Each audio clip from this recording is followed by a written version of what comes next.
গঙ্গা দেবী ও শান্তনুর পুত্র কে ছিলেন? Option A Bhishma, option B Vidur, option C Dhritarashtra, option D Pandu. সঠিক উত্তর অপশন এ ভীষ্ম। দেবব্রত ছিলেন শান্তনু ও গঙ্গার পুত্র। পরে তিনি ভীষ্ম নামে পরিচিত হন এবং আজীবন ব্রহ্মচার্যের কঠিন প্রতিজ্ঞা করেছিলেন। মহাভারতে কৌরবদের পিতা কে ছিলেন? Option A Pandu, option B Dhritarashtra, option C Vidur, option D Bhishma. সঠিক উত্তর অপশন বি ধৃতরাষ্ট্র। ধৃতরাষ্ট্র ও গান্ধারীর 100 পুত্রের মধ্যে জ্যেষ্ঠ ছিলেন দুর্যোধন। রামায়ণে ভগবান রামের পিতার নাম কি?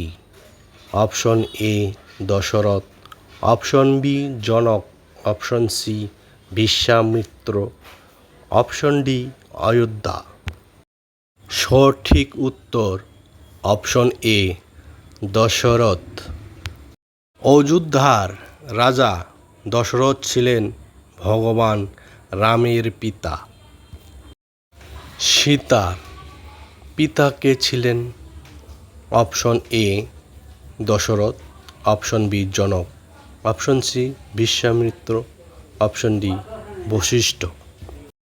সঠিক উত্তর অপশন বি জনক। রামায়ণের প্রচলিত কাহিনী অনুযায়ী রাজা জনক সীতাকে নিজের কন্যা হিসেবে লালন পালন করেন, তাই সীতাকে জানকীও বলা হয়। ভগবান রামের ধনুকের নাম কি হিসাবে পরিচিত? Option A Gandiva, option B Pinaka, option C Sanga, option D Kodanda. সঠিক উত্তর অপশন ডি কোদণ্ড। ভগবান রামের ধনুককে কোদণ্ড নামে উল্লেখ করা হয়। রামের সঙ্গে কোদণ্ডের সম্পর্ক বহু ধর্মীয় গ্রন্থ ও প্রচলিত কাহিনীতে দেখা যায়। সমুদ্র মন্থনের সময় যে হলাহল উৎপন্ন হয়েছিল তার নাম কি? Option A Kalakuta, option B Amrit, option C Soma, option D Agni. সঠিক উত্তর অপশন এ কালকূট। সমুদ্র মন্থনের সময় একটি অত্যন্ত শক্তিশালী ও ভয়ঙ্কর উপাদান সৃষ্টি হয়েছিল। বিশ্বকে রক্ষা করার জন্য মহাদেব শিব সেটি নিজে কণ্ঠে ধারণ করেছিলেন। এরপর থেকেই তিনি নীলকণ্ঠ নামে পরিচিত হন। সমুদ্র মন্থনের পর দেবতাদের যে অমৃত পাওয়া যায় তা কে বিতরণ করেছিলেন বলে পুরাণে বর্ণিত আছে? Option A Brahma, option B Vishnu, option C Shiva, option D Indra. সঠিক উত্তর অপশন বি বিষ্ণু। পুরাণের কাহিনীতে বিষ্ণু মোহিনী রূপ ধারণ করে দেবতাদের মধ্যে অমৃত বিতরণ করেছিলেন বলে বর্ণিত হয়েছে।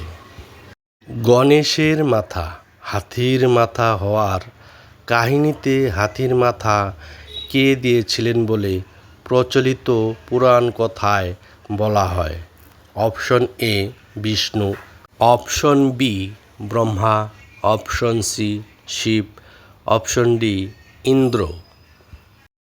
সঠিক উত্তর অপশন সি শিব।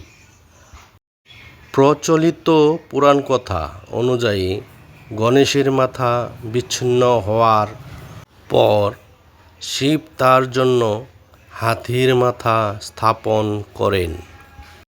কার অভিশাপের কারণে মহাভারতের যাদব বংশের ধ্বংসের কাহিনী প্রচলিত আছে? Option A Gandhari, option B Kunti, option C Draupadi, option D Subhadra. সঠিক উত্তর অপশন এ গান্ধারী। মহাভারতের পরবর্তী কাহিনীতে গান্ধারীর অভিশাপ যাদব বংশের পতনের সঙ্গে সম্পর্কিত বলে বর্ণিত হয়েছে। শেষ প্রশ্ন, মহাভারতের যুদ্ধের শেষে পাণ্ডবদের মধ্যে কে জীবিত ছিলেন? অপশন এ 5 ভাই, অপশন বি শুধু অর্জুন, অপশন সি 5 ভাই এবং দ্রৌপদী, অপশন ডি কেউ জীবিত ছিলেন না। সঠিক উত্তর অপশন এ 5 ভাই। কুরুক্ষেত্রের যুদ্ধের পর পাণ্ডব 5 ভাই জীবিত ছিলেন। পরবর্তী সময়ে তারা রাজ্য শাসন করেন এবং শেষে মহাপ্রস্থানের পথে যাত্রা করেন।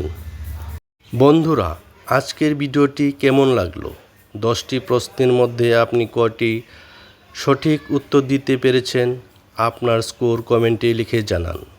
এমন আরও মজার ও শিক্ষামূলক ভিডিও দেখতে অল্পবিদ্যা জিকে চ্যানেলটি সাবস্ক্রাইব করুন। ভিডিওটি ভালো লাগলে লাইক ও শেয়ার করতে ভুলবেন না। জ্ঞানই শক্তি, তাই প্রতিদিন নতুন কিছু শিখুন এবং অন্যদের শেখার সুযোগ করে দিন। সবাই ভালো থাকবেন, আবার দেখা হবে নতুন ভিডিওতে। ধন্যবাদ।